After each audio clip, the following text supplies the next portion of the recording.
If we are going to experience the benefits of 2025 as McKinsey defined it, or address the issues that we heard today in the last session, we wanted to have a practical, pragmatic way of getting to what the barriers are in order to be able to achieve that.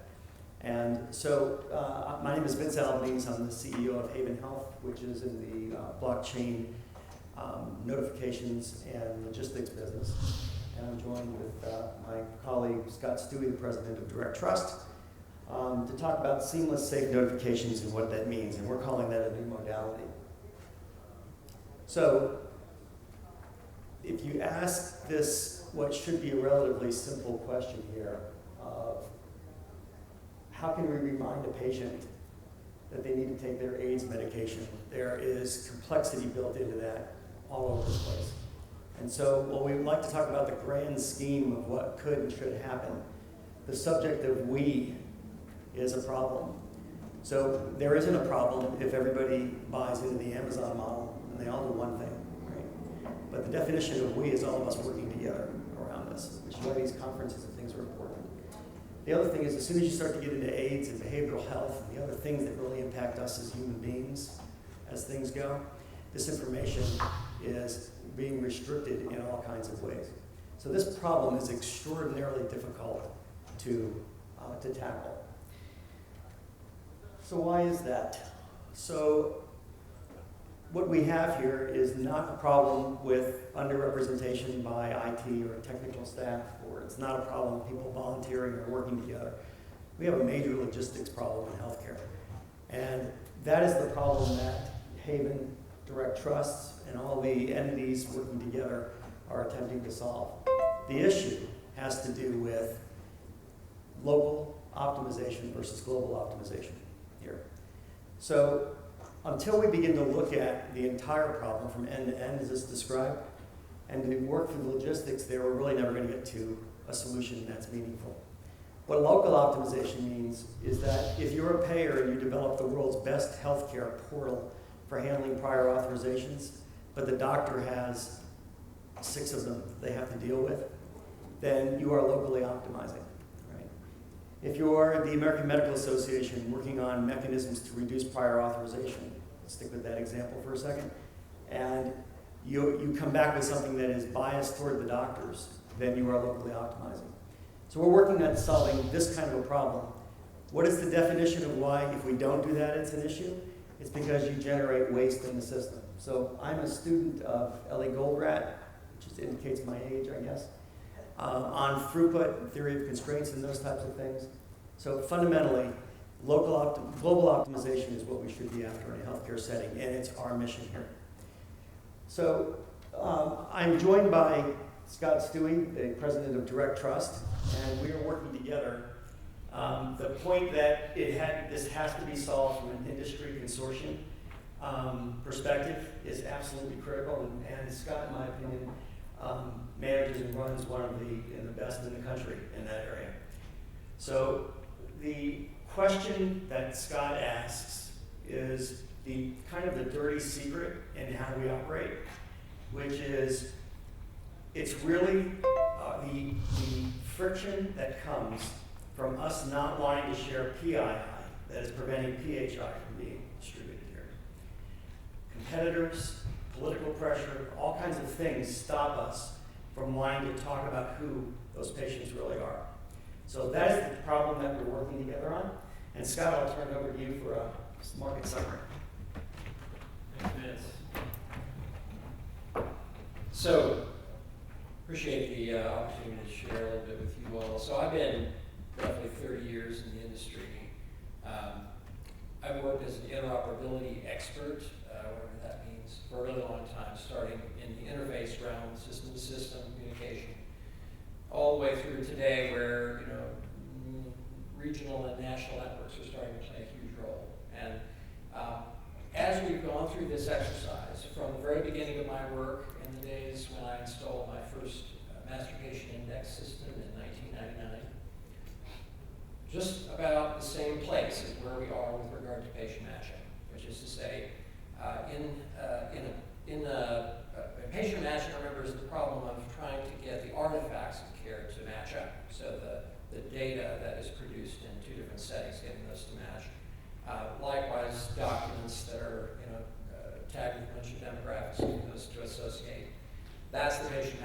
problem.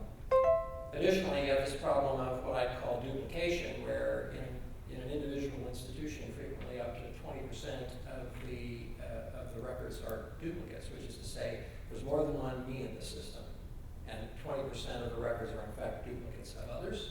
That's actually pretty typical. In fact, in some large IDNs, that's a small number. So that's not actually a patient management problem. I think of that as an identity problem. So these are the 4 big problems that we have yet to solve fundamentally. So I was involved in the Commonwealth effort when it first launched.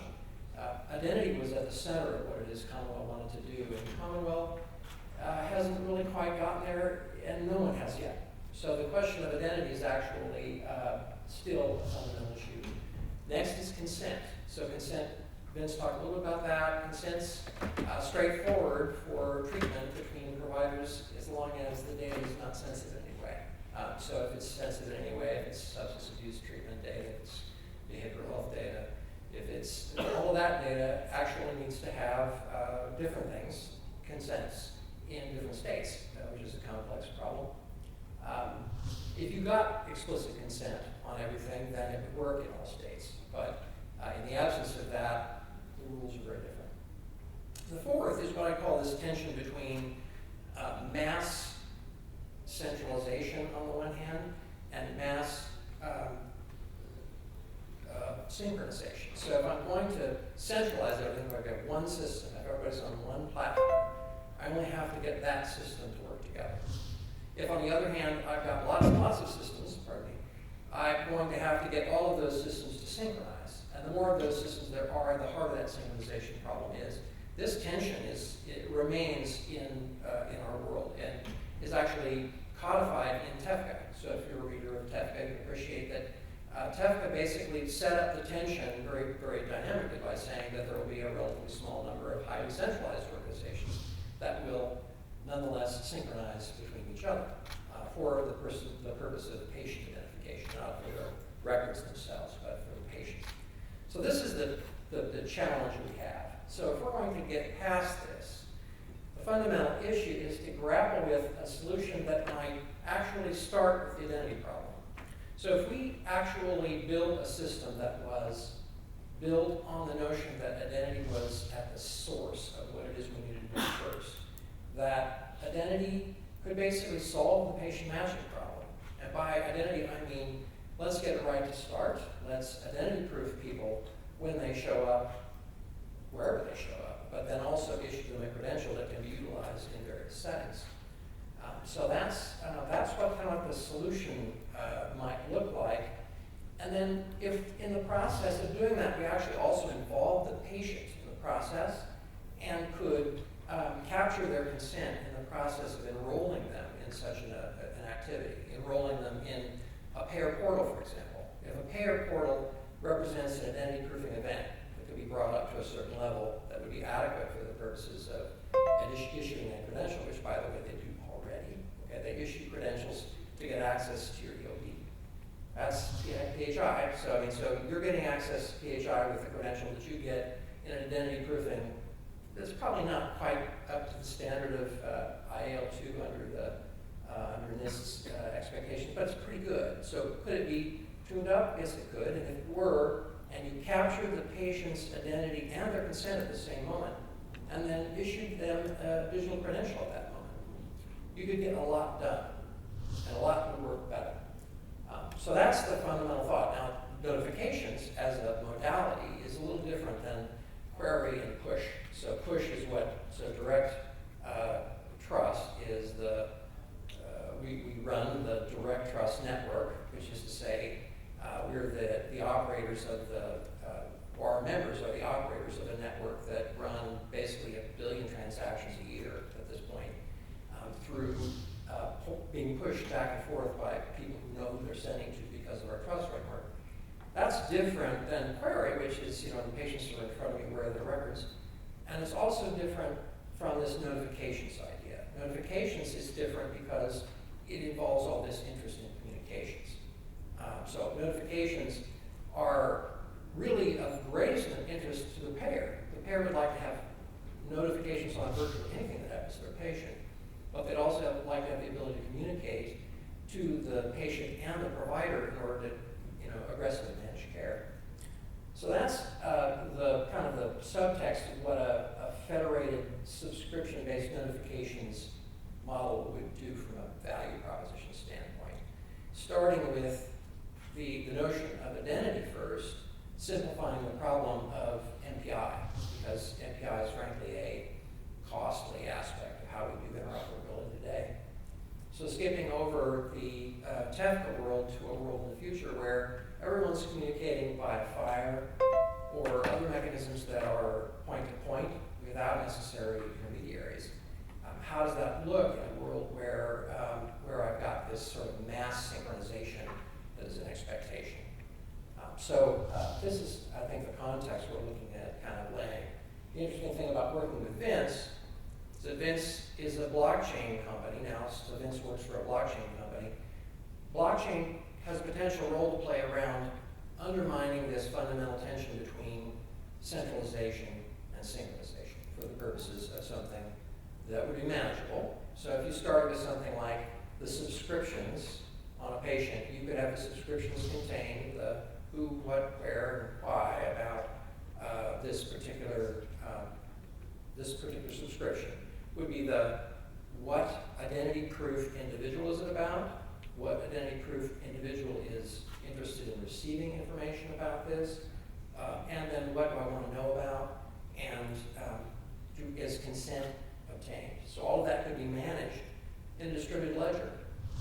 So this is, I think, what makes distributed ledgers most useful is that they have this ability for different authorities to manage a single asset.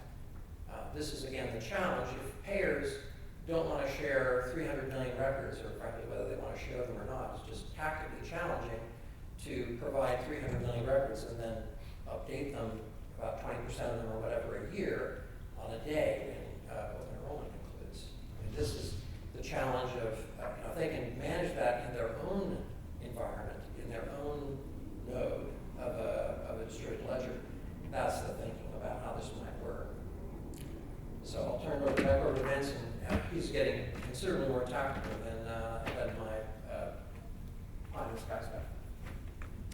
So that's the subject of being practical here, the ability to inherit over a decade worth of work by over 100 organizations, and the ability to work with the nation's security infrastructure for the transport of healthcare messaging today, and with a group of people who already understand what federation means, lends itself to partnership with blockchain.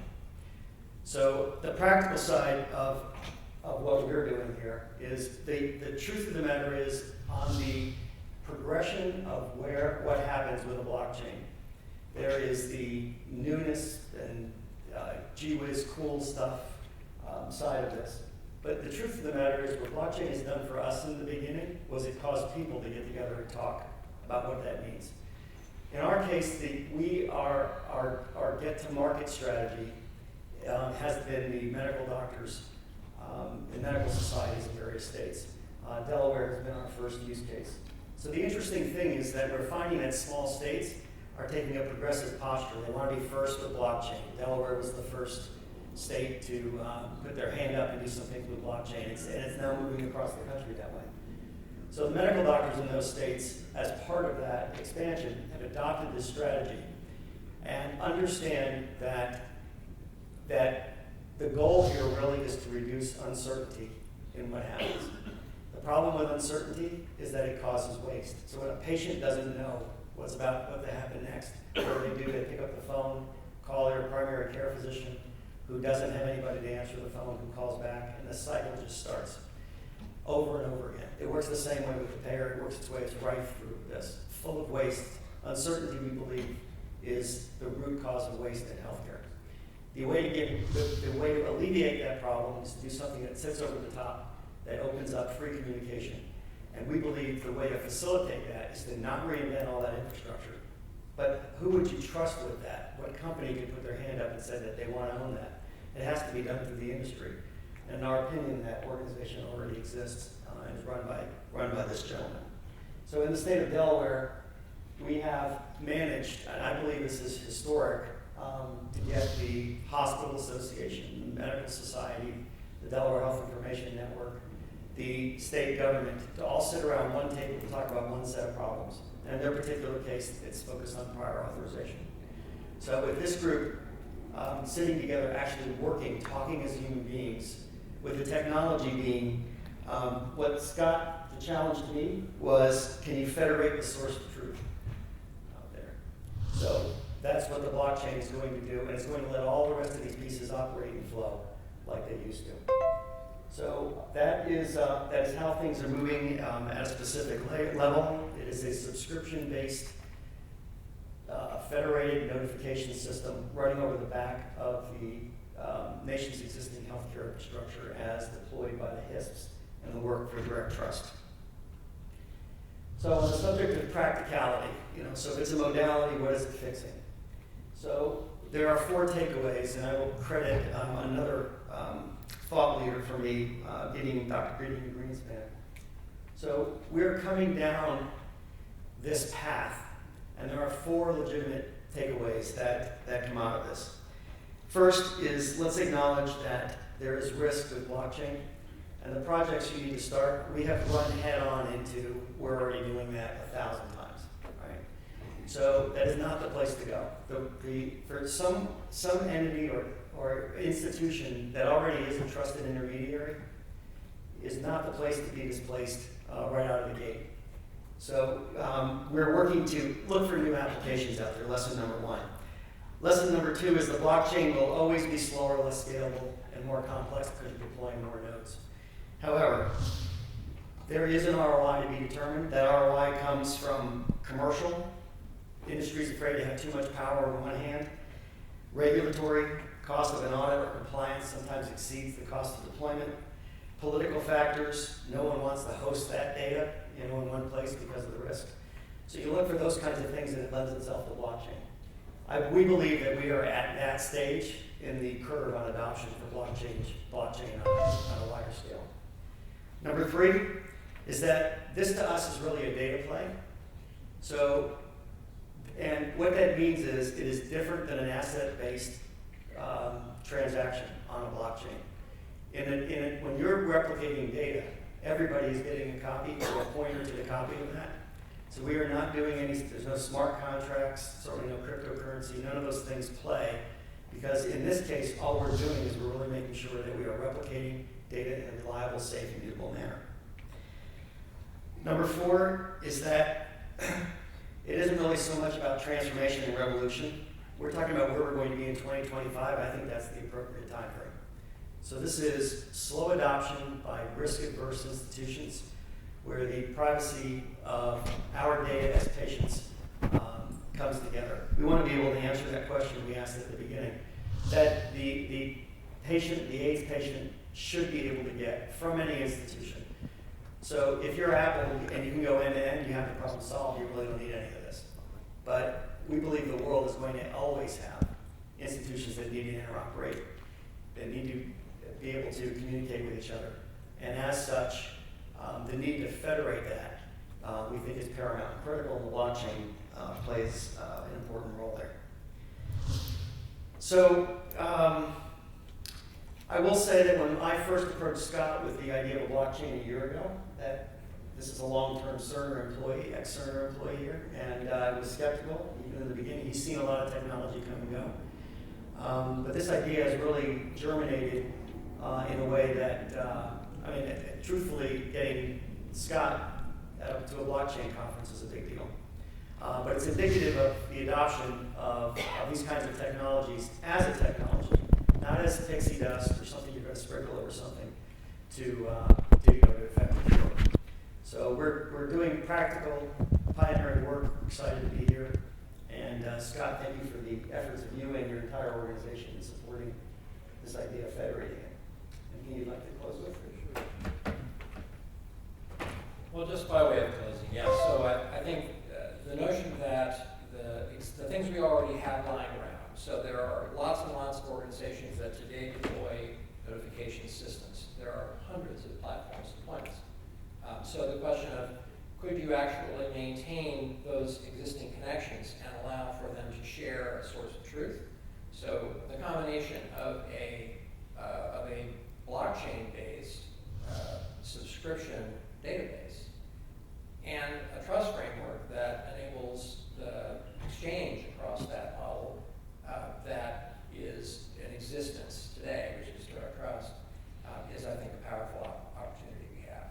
So using the existing trust framework and the existing infrastructure of the 20 to 40 odd HISPs that might participate in such an activity, basically could be the platform, the federated platform, the collaborative platform that enables this kind of nationwide notifications model, as opposed to one that would be based on a single platform, or on the idea that the platforms that are there have to actually duplicate everything in their system constantly to one another.